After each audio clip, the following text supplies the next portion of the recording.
Clarification S ನನಗೆ ಅವಕಾಶ ಕೊಟ್ಟಿದ್ದಕ್ಕಾಗಿ ಧನ್ಯವಾದಗಳು. ನಾನು ಹೆಚ್ಚಾಗಿ ಸಮಯವನ್ನು ತಗೊಳ್ಳೋದಿಲ್ಲ. ನಾನು ಯಾವುದೇ ರೀತಿ ಡಿಫರೆನ್ಸಸ್ ಆಗಲಿ ನಿಮಗೆ ಟೀಕೆ ಮಾಡೋದಾಗ್ಲಿ ಮಾಡ್ಲಿಕ್ಕೆ ಹೋಗೋದಿಲ್ಲ. ನಾನು ದಯವಿಟ್ಟು ಅರ್ಥ ಮಾಡ್ಕೊಳ್ಬೇಕಾಗಿರ್ತಕ್ಕಂಥದ್ದು, ವಕ್ಫ್ ಅಂತ ತಾವು ಮಾತನಾಡ್ತಾ ಇದ್ದೀರಿ. ವಕ್ಫ್ ಬೋರ್ಡ್ ಹೆಸರಲ್ಲಿ 1 ಎಕರೆ ಜಮೀನು ಇಲ್ಲ, 1 ಫುಟ್ ಜಮೀನು ಇಲ್ಲ, 1 ಸ್ಕ್ವೇರ್ ಫೀಟ್ ಜಮೀನು ಇಲ್ಲ. ಅದು ಒಂದು ಅರ್ಥ ಮಾಡ್ಕೊಳ್ಬೇಕು.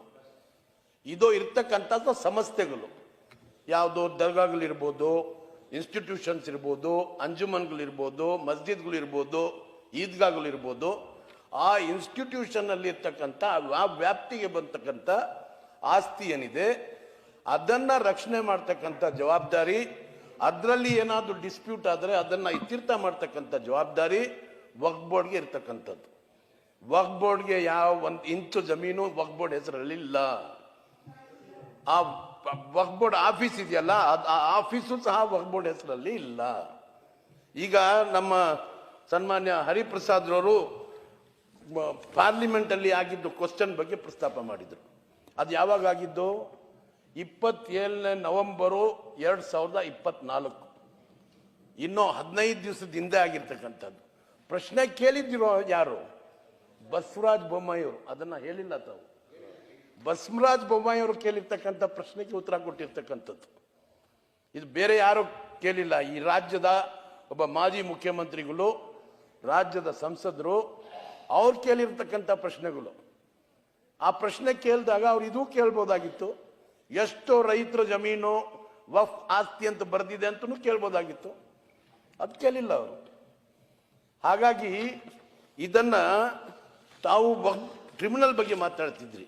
ಟ್ರಿಬ್ಯುನಲ್ ಒಂದ್ಸತಿ ತೀರ್ಮಾನ ಮಾಡಿದ್ರೆ ಫೈನಲ್ ಅಂತೇಳಿ. ತಮ್ಮ ಇನ್ಫಾರ್ಮೇಶನ್ಗೆ ರಾಜ್ಯದಲ್ಲಿ 4 ಟ್ರಿಬ್ಯುನಲ್ಗಳಿದ್ದಾವೆ. ಬೆಂಗಳೂರಲ್ಲಿ ಇರ್ತಕ್ಕಂಥ ಟ್ರಿಬ್ಯುನಲ್ಲು, ಅಲ್ಲಿ ಜಡ್ಜ್ ಬಂದು ಸುಧಾ ಸೀತಾರಾಮ್ ಓಂಕರ್ ಆಯಮ್ಮ ಜಡ್ಜು. ಗುಲ್ಬರ್ಗ ಅಲ್ಲಿರ್ತಕ್ಕಂಥ ಟ್ರಿಬ್ಯುನಲ್ ಅಲ್ಲಿ ಶ್ರೀನಿವಾಸ್ ಅನ್ನೋದು ಡಿಸ್ಟ್ರಿಕ್ಟ್ ಜಡ್ಜು, ಅವ್ರ ಜಡ್ಜು. ಬೆಲ್ಗಾಮ್ ಅಲ್ಲಿರ್ತಕ್ಕಂಥ ಬೆಂಚಲ್ಲಿ ಶ್ರೀಮತಿ ಕಟಿಯಾನಿ ಅಂತ ಹೇಳ್ಬಿಟ್ಟು ಡಿಸ್ಟ್ರಿಕ್ಟ್ ಜಡ್ಜ್. ಆಮೇಲೆ ಮೈಸೂರಲ್ಲಿರ್ತಕ್ಕಂಥ ಬೆಂಚಲ್ಲಿ ಗುರುರಾಜ್ ಸೋಮ ತಲ್ವಾರ್ ಅಂತ ಹೇಳಿ ಅವರು ಡಿಸ್ಟ್ರಿಕ್ಟ್ ಜಡ್ಜ್. ನಿಮ್ಗೆ ಯಾಕೆ ಇಷ್ಟು ರೀತಿ ಅನುಮಾನ ಪಡ್ತೀರಿ? ಇವರೆಲ್ಲ ಡಿಸ್ಟ್ರಿಕ್ಟ್ ಜಡ್ಜು. ಇವ್ರಿಗೆ ಅಪಾಯಿಂಟ್ ಮಾಡಿರ್ತಕ್ಕಂಥದ್ದು ಕರ್ನಾಟಕ ಹೈಕೋರ್ಟ್ ಚೀಫ್ ಜಸ್ಟಿಸ್ ಅವರು ಅಪಾಯಿಂಟ್ ಮಾಡಿರ್ತಕ್ಕಂಥದ್ದು. ಸರ್ಕಾರ ರಿಕ್ವೆಸ್ಟ್ ಮಾಡ್ತಿದೆ. ಲಾ ಸೆಕ್ರೆಟರಿ ಒಂದು ರಿಕ್ವೆಸ್ಟ್ ಕಳ್ತಾರೆ, ಈ ರೀತಿ ಟ್ರಿಬ್ಯುನಲ್ಗೆ ಒಂದು ಜಡ್ಜ್ ಅಪಾಯಿಂಟ್ ಮಾಡಬೇಕಾಗ್ತದೆ ಅಂತ ಹೇಳಿ ಅವ್ರು ತೀರ್ಮಾನ ಮಾಡಿ ಕಳಿಸ್ತಾರೆ. ಅವ್ರ ಜೊತೆಗೆ ಸರ್ಕಾರದಿಂದ ಒಂದು retired IAS officer, IPS KS officer, revenue department ಅಲ್ಲಿ ಮಾಹಿತಿ ಇರ್ತಕ್ಕಂಥದ್ದವ್ರಿಗೆ ಒಬ್ಬರನ್ನ ಮಾಡ್ತಾರೆ. ಒಬ್ಬ ಇಸ್ಲಾಮಿಕ್ ರಿಲಿಜಿಯಸ್ ಸ್ಕಾಲರ್ ಅವ್ರಿಗೆ ಒಬ್ಬರು ಮಾಡ್ತಾರೆ. ಬಟ್ ಇವತ್ತವರೆಗೂ ಈಗ ಮಾಡಿರ್ತಕ್ಕಂಥದ್ದು ಕೇವಲ ಬೆಂಗಳೂರಲ್ಲಿ ಒಬ್ಬ ರಿಟೈರ್ಡ್ ಆಫೀಸರ್ ಮೀರ್ ಅನೀಸ್ ಅಹಮದ್ ಅಂತ ಒಬ್ಬರಿದ್ದಾರೆ. ಆಮೇಲೆ ಗುಲ್ಬರ್ಗ ಅಲ್ಲಿ ಇಲಿಯಾಸ್ ಅಹಮದ್ ಅಂತ ಹೇಳ್ಬಿಟ್ಟು ARC ಗುಲ್ಬರ್ಗ ಈ ಸರ್ವಿಸ್ ಅಲ್ಲಿ ಇದ್ದಾರೆ, ಅಸಿಸ್ಟೆಂಟ್ ರೆಸಿಡೆನ್ಸ್ ಕಮಿಷನರ್ ಅವರಿದ್ದಾರೆ. ಅದು ಬಿಟ್ಟು ಬೇರೆ 2 ಟ್ರಿಬ್ಯುನಲ್ ಅಲ್ಲಿ ದೇರ್ ಆರ್ ನೋ ಮೆಂಬರ್ಸೇ ಇಲ್ಲ. ಆಮೇಲೆ ಇನ್ನೊಂದ್ಸತಿ ನೀವು ಮಾತಾಡಿದ್ರಿ ಎಷ್ಟು ಕೇಸಸ್ ಇದೆ ಅಂತ ಹೇಳ್ಬಿಟ್ಟು ಪೂಜಾರ್ ಅವರು ಮಾತಾಡಿದ್ರು. ಪೆಂಡಿಂಗ್ ಇರ್ತಕ್ಕಂಥ ಕೇಸಸ್ ಸುಪ್ರೀಂ ಕೋರ್ಟ್ ಅಲ್ಲಿ ಕೇವಲ 17 ಕೇಸಸ್. ಆಮೇಲೆ ನಿಮ್ಮ ಹೈಕೋರ್ಟ್ ಅಲ್ಲಿ ಇರ್ತಕ್ಕಂಥದ್ದು 904 ಕೇಸಸ್. ಟ್ರಿಬ್ಯುನಲ್ ಅಲ್ಲಿ 4 ಟ್ರಿಬ್ಯುನಲ್ ಸೇರಿ ಇರ್ತಕ್ಕಂಥ ಕೇಸಸ್ 1341 ಕೇಸಸ್. ಅದಕ್ಕೆ ಟೋಟಲ್ ಜಾಗದ ಬಗ್ಗೆ ಅದರಲ್ಲಿ ವಿವಾದ ಇರ್ತಕ್ಕಂಥದ್ದು ಕೇವಲ 5000 ಎಕರೆ ಬಗ್ಗೆ. ಎಷ್ಟು ಎಕರೆ? 5000 ಎಕರೆ. ಆಮೇಲೆ ಬೇರೆ ಡಿಸ್ಟ್ರಿಕ್ಟ್ ಜಡ್ಜ್, ಆಮೇಲೆ ಡಿಸ್ಟ್ರಿಕ್ಟ್ ಅಲ್ಲಿ ಇರ್ತಕ್ಕಂಥ ಸೆಷನ್ ಜಡ್ಜು ಅಲ್ಲಿ ಇರ್ತಕ್ಕಂಥದ್ದು 1383 ಕೇಸಸ್.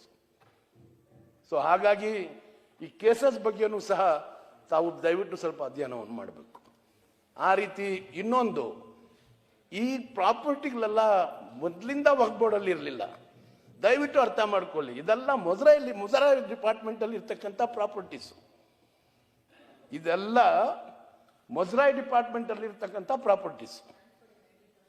1974 ಒಂದು ನೋಟಿಫಿಕೇಶನ್ ಇಶ್ಯೂ ಮಾಡಿ, ಆ ನೋಟಿಫಿಕೇಶನ್ ಆದಮೇಲೆ ಸರ್ವೆ ಕಂಡಕ್ಟ್ ಮಾಡಿ, ಆವಾಗ ಇರ್ತಕ್ಕಂಥ additional chief secretary survey commissioner ಆಗಿದ್ರು, ಡಿಸ್ಟ್ರಿಕ್ಟ್ ಅಲ್ಲಿ ಇರ್ತಕ್ಕಂಥ ಡೆಪ್ಟಿ ಕಮಿಷನರ್ ಸರ್ವೆ ಕಮಿಷನರ್ ಆಗಿದ್ರು.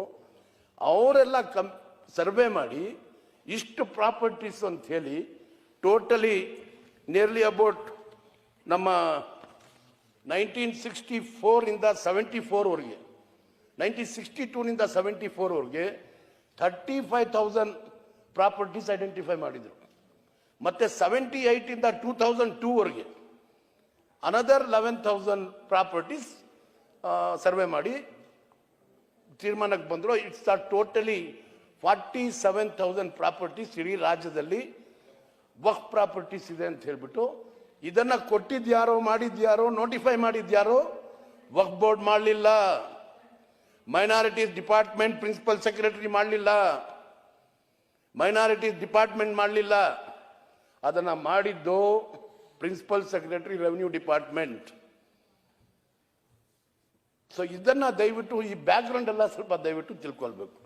ಇದನ್ನ ನಾವು ವಕ್ಫ್ ಪ್ರಾಪರ್ಟಿ ಅಂತ ಹೇಳ್ಬಿಟ್ಟು ವಕ್ಫ್ ಬೋರ್ಡ್ ಕ್ಲೇಮ್ ಮಾಡೋಕ್ಕಾಗಲ್ಲ.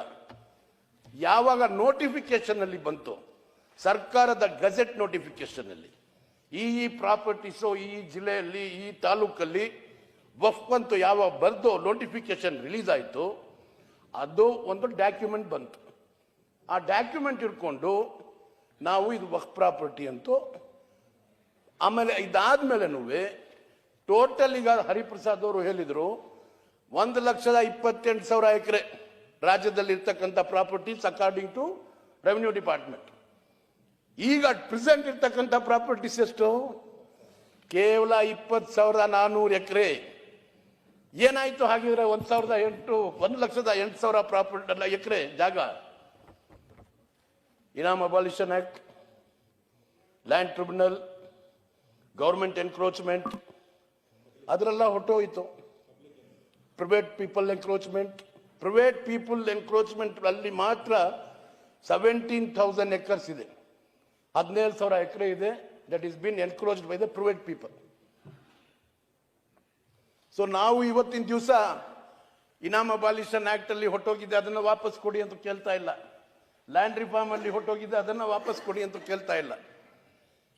ವಕ್ಫ್ ಅದಾಲತ್ ಮಾಡಿದ್ದು ಕೇವಲ ನಮ್ಮಲ್ಲಿ ಇರ್ತಕ್ಕಂಥ ಜಾಗ, ವಕ್ಫ್ ಅಂತ ನಮೂದಿಸಿರ್ತಕ್ಕಂಥ ಜಾಗ, ಅದನ್ನ ದಯವಿಟ್ಟು ಖಾತೆ ಮಾಡಿ ಕೊಡಿ, ಮ್ಯೂಟೇಷನ್ ಮಾಡಿ ಕೊಡಿ ಅಂತ ರಿಕ್ವೆಸ್ಟ್ ಮಾಡೋದಕ್ಕಾಗಿ ಮಾಡಿದ್ದು. ಅದು ಆ ರೀತಿ ಎವ್ರಿ ಡಿಪಾರ್ಟ್ಮೆಂಟ್ ಕಂಡಕ್ಟ್ ಮಾಡ್ತಿದೆ ಅದಾಲತ್.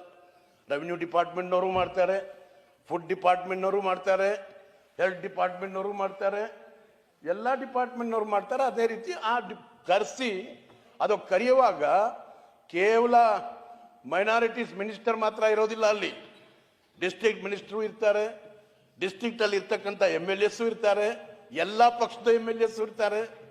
ಎಲ್ಲರಿಗೂ ಇನ್ವಿಟೇಷನ್ ಕೊಟ್ಟು ವಕ್ಫ್ ಅದಾಲತ್ ಮಾಡಿರ್ತಕ್ಕಂಥದ್ದು. ಸೊ ಕೇವಲ ಇವ್ರು ಕೂತ್ಕೊಂಡು ಬರೀ ಡೆಪ್ಟಿ ಕಮಿಷನರು ಇವರು ತಹಸೀಲ್ದಾರ್ ಕೂತ್ಕೊಂಡು ಅದಾಲತ್ ಮಾಡಿದ್ದಲ್ಲ. ಸೊ ಇದನ್ನೆಲ್ಲ ದಯವಿಟ್ಟು ಸ್ವಲ್ಪ ತಿಳ್ಕೊಳ್ಬೇಕು. ಈಗ ನಮ್ಮ ಮುಂದೆ ಬಂದಿರತಕ್ಕಂಥದ್ದು ನಾವು ಯಾತಕ್ಕಾಗಿ ಈ ರೀತಿ ತಾವು ನಮ್ಮ ವಕ್ಫ್ ಬಗ್ಗೆ ಆಗಲಿ ಈ ಒಂದು ಅನುಮಾನಗಳು ಯಾಕಾಗಿ ಬರ್ತಾ ಇದೆ ಅಂತ ನೋಡಿದಾಗ ನಿಜವಾಗ್ಲೂ ಒಂದೊಂದು ಕಡೆ ಈಗ ತಾವು ನಾಯಕರು ಹೇಳಿದ್ರಿ ನಾವು ಸಂವಿಧಾನಕ್ಕೆ ಭದ್ರವಾಗಿದ್ದೀವಿ ಅಂತ ಹೇಳಿ. ಆಮೇಲೆ ಸಂವಿಧಾನದಲ್ಲಿ ಎಲ್ಲರಿಗೂ ಈಕ್ವಲ್ ರೈಟ್ಸ್ ಇದೆ, ಫಂಡಮೆಂಟಲ್ ರೈಟ್ಸ್ ಇದೆ, ಮಾತನಾಡೋದಕ್ಕೆ ಅವಕಾಶ ಇದೆ, ನಮ್ಮ ರಿಲಿಜನ್ ನಾವು ಪ್ರಾಕ್ಟೀಸ್ ಮಾಡೋದಕ್ಕೆ ಅವಕಾಶ ಇದೆ. ಅದೆಲ್ಲ ಇದ್ದಾಗ ಕೇವಲ ನಮ್ಮ ಬಗ್ಗೆ ಯಾಕೆ ನೀವು ಗುರಿ ಮಾಡ್ಕೊಂಡಿದ್ದೀರಿ? ಒಂದ್ಸತಿ ಹಿಜಾಬ್ ಅಂತೂ ಬರ್ತೀರಾ, ಒಂದ್ಸತಿ ತ್ರಿಬಲ್ ತಲಾಕ್ ಅಂತೂ ಬರ್ತೀರಾ, ಒಂದ್ಸತಿ ಹಲಾಲ್ ಅಂತೂ ಬರ್ತೀರಾ, ಒಂದ್ಸತಿ ಅಜಾನ್ ಅಂತೂ ಬರ್ತೀರಾ, ಒಂದ್ಸತಿ ಗೌಹತ್ಯೆ ಅಂತೂ ಬರ್ತೀರಾ. ಒಂದ್ಸತಿ ಗೌಹತ್ಯೆ ಮಾಡೋರು ಎಲ್ಲ ಶ್ರೀಮಂತರು, ಯಾವ ಜನ ಮುಸಲ್ಮಾನರಲ್ಲ, ಎಲ್ಲ ಎಕ್ಸ್ಪೋರ್ಟ್ ಮಾಡೋರು ಯಾರು ಲಿಸ್ಟ್ ತೆಗೆದು ನೋಡಿ. ಅವ್ರು ಗೌಹತ್ಯೆ ಮಾಡಲ್ಲ, ಅವ್ರು ಎಕ್ಸ್ಪೋರ್ಟ್ ಮಾಡ್ಲಿಕ್ಕೆ ಬಿಡ್ತೀರಾ ಅವ್ರಿಗೆ? ಅವ್ರು ಎಷ್ಟು ಸಾವಿರಾರು ಟನ್ನು ಎಕ್ಸ್ಪೋರ್ಟ್ ಮಾಡ್ತಾರೆ, ಅದರ ಬಗ್ಗೆ ಚರ್ಚೆ ಮಾಡಲ್ಲ.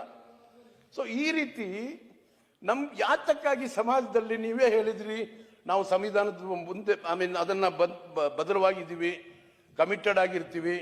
ಡಾಕ್ಟರ್ ಅಂಬೇಡ್ಕರ್ ಅವರ ಸಂವಿಧಾನ ನಾವು ಒಪ್ಕೊಂಡಿದ್ದೀವಿ. ಬಿಜೆಪಿಯಲ್ಲಿನ 5 ಇದರಲ್ಲಿ ಅಂತೇಳಿ ಮಾತನಾಡ್ತೀರಿ. ಒಂದ್ಸತಿ ಇದು ಮಾತಾಡ್ತೀರಿ, ಇನ್ನೊಂದ್ಸತಿ ನೋಡಿದಾಗ ಗೋಲ್ವರ್ಕರ್ ಏನಂತಾರೆ, ನಾವು ಸಂವಿಧಾನನ ಅದನ್ನ ಒಪ್ಪೋದಿಲ್ಲ ಅಂತಾರೆ. ಸೊ ಈ ವಿವಾದಗಳು ನಿಮ್ಮಲ್ಲೇ ಇದೆ. ಸೊ ಅದರ ಬಗ್ಗೆನೂ ನಾನು ಟಚ್ ಮಾಡಕ್ ಹೋಗಲ್ಲ, ಅದರ ಬಗ್ಗೆನೂ ನಾನು ಚರ್ಚೆ ಮಾಡಕ್ ಹೋಗಲ್ಲ. ನಮ್ಮ ಮುಂದೆ ಇರ್ತಕ್ಕಂಥದ್ದು ಇವತ್ತು ಕೇವಲ ಒಂದು ಈ ಇಶ್ಯೂನ ತಗೊಂಡು ಇಡೀ ರಾಜ್ಯದಲ್ಲಿ ನಮ್ಮ ಜನಗಳಿಗೆ ನಾವು ಪ್ರೀತಿ ವಿಶ್ವಾಸದಿಂದ ಬಾಳ್ತಕ್ಕಂಥ ಜನ, ಕರ್ನಾಟಕದಲ್ಲಿ ನಮ್ಮದೇ ಆದ ಒಂದು ವಿಶೇಷವಾಗಿ ಕರ್ನಾಟಕದಲ್ಲಿ ಭಾರಿ ಅಣ್ಣ ತಮ್ಮದರಾಗಿ ನಾವು ಬಾಳ್ತಾ ಇದ್ದೀವಿ, ಪ್ರೀತಿ ವಿಶ್ವಾಸದಿಂದ ನಾವು ಬಾಳ್ತಾ ಇದ್ದೀವಿ. ಅದರಲ್ಲಿ ನೀವು ಯಾಕೆ ಈ ರೀತಿ ಸೃಷ್ಟಿ ಮಾಡ್ತಾ ಇದ್ದೀರಾ? ನಾನು ನಿಮ್ ಗಮನಕ್ಕೆ ತರಲಿಕ್ಕೆ ಇಚ್ಛೆ ಪಡ್ತಾ ಇದ್ದೀನಿ.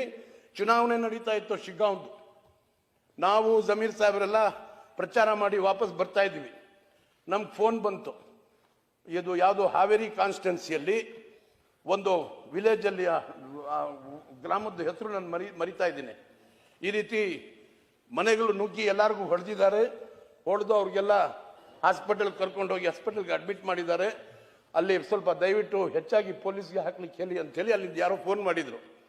ಆಮೇಲೆ ನಾವು SP ಗೆ ಫೋನ್ ಮಾಡಿ ಅಲ್ಲಿ ಇಮಿಡಿಯೇಟ್ ಆಗಿ ಹೋಗಿ ನೋಡಿ ಏನಾಗಿದೆ ಅಂದಾಗ ಅಲ್ಲಿ SP ಹೋಗ್ಬಿಟ್ಟು ಅವ್ರು ಫೋನ್ ಮಾಡಿ ಹೇಳಿದರು, ಸರ್ ಅದು ನಿಜ, ಎಲ್ಲರ ಮನೆಗಳಿಗೆ ಹೋಗಿ ಹೊಡೆದಿದ್ದು ನಿಜ, ಅವ್ರಿಗೆಲ್ಲ ನಾವು ಹಾಸ್ಪಿಟಲ್ಗೆ ಬಲವಂತವಾಗಿ ಕರ್ಕೊಂಡೋಗಿ ಅಡ್ಮಿಟ್ ಮಾಡಿದ್ದೀವಿ.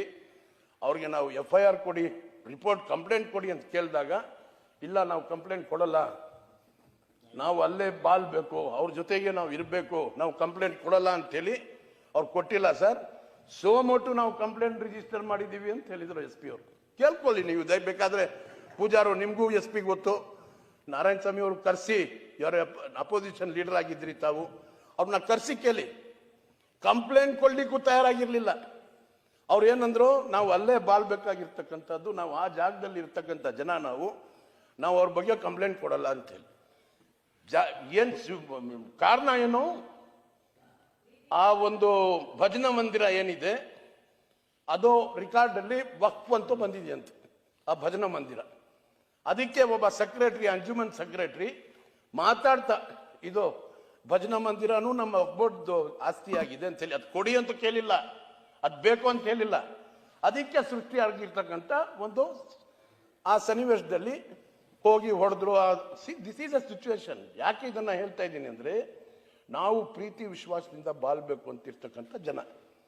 ನಾವು ಯಾವುದೇ ರೀತಿ ಈಗ ನೀವು ನೋಡಿದಾದ್ರೆ 224 ಕಾನ್ಸ್ಟಿಟ್ಯೂನ್ಸಿ ಇದಾವೆ. 224 ಕಾನ್ಸ್ಟಿಟ್ಯೂನ್ಸಿಯಲ್ಲಿ ಎಲ್ಲ ಕಾನ್ಸ್ಟಿಟ್ಯೂನ್ಸಿಯಲ್ಲಿ 1,000 ಜನನಿಂದ ಹಿಡಿದು 1,50,000 ಜನವರೆಗೂ ಓಟ್ ಇರ್ತದೆ ಮುಸಲ್ಮಾನರದ್ದು. ನಾವು ಎಲ್ಲಾ ಕಡೆ ಏನಾದ್ರು ಹೋಗಿ ಮುಸಲ್ಮಾನರು ಸಪರೇಟ್ ಆಗಿ ವೋಟ್ ಮಾಡಬೇಕು ಅಂತ ಕೇಳ್ತೀವ? ರಾಜಕಾರಣದಲ್ಲಿ ಕೆಲವರು ನಮ್ಮ ಮುಖಂಡರುಗಳು ಬಿಜೆಪಿಯಲ್ಲೂ ಇರ್ತಾರೆ, ಕೆಲವರು JDS ಅಲ್ಲೂ ಇರ್ತಾರೆ, ಕೆಲವರು ಕಾಂಗ್ರೆಸ್ನವರು ಇರ್ತಾರೆ.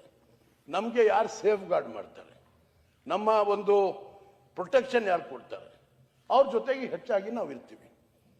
ಅದು ತಾವು ಆ ಸನ್ನಿವೇಶ ಆಗಿದೆ. ನೀವೇನು ತಿಳ್ಕೊಂಡ್ಬಿಟ್ಟಿದ್ರಿ, ಈ ಮುಸಲ್ಮಾನರು ನಮಗೆ ವೋಟ್ ಮಾಡಲ್ಲ, ಇವ್ರಿಗೆ ಖಾಲಿ ಮಾಡಬೇಕು, ಇವ್ರಿಗೆ ಖಾಲಿ ಮಾಡಿದ್ರೆ ನಾವು ಸ್ವತಂತ್ರವಾಗಿ ಆ ತೀರ್ಮಾನಕ್ಕೆ ನೀವು ಬಂದ್ಬಿಟ್ಟಿದ್ರಿ. ಅಲ್ಲಲ್ಲ, ಆ ತೀರ್ಮಾನಕ್ಕೆ ತಾವು ಬಂದ್ಬಿಟ್ಟಿದ್ರಿ. ಈ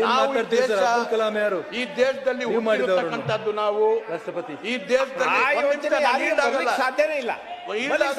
ದೇಶದಲ್ಲಿ ಹುಟ್ಟಿರ್ತಕ್ಕಂಥದ್ದು ನಾವು, ನಮ್ಮ ತಾತ ತಂದೆ ನಮ್ಮ ಎಲ್ಲರೂ ಇಲ್ಲಿ ಹುಟ್ಟಿರ್ತಕ್ಕಂಥದ್ದು, ಸ್ವಾತಂತ್ರ್ಯ ಹೋರಾಟದಲ್ಲಿ ನಾವು ಭಾಗವಹಿಸಿರ್ತಕ್ಕಂಥದ್ದು, ಹೋರಾಟದಲ್ಲಿ ಪ್ರಾಣ ಕೊಟ್ಟಿರ್ತಕ್ಕಂಥದ್ದು, ಬಲಿದಾನ ಕೊಟ್ಟಿರ್ತಕ್ಕಂಥದ್ದು. ನಿಮ್ಗೆ ಎಷ್ಟು ಹಕ್ಕಿದೆ ಈ ಜಲದಲ್ಲಿ, ಅಷ್ಟೇ ಹಕ್ಕು ನಮ್ಗಿದೆ.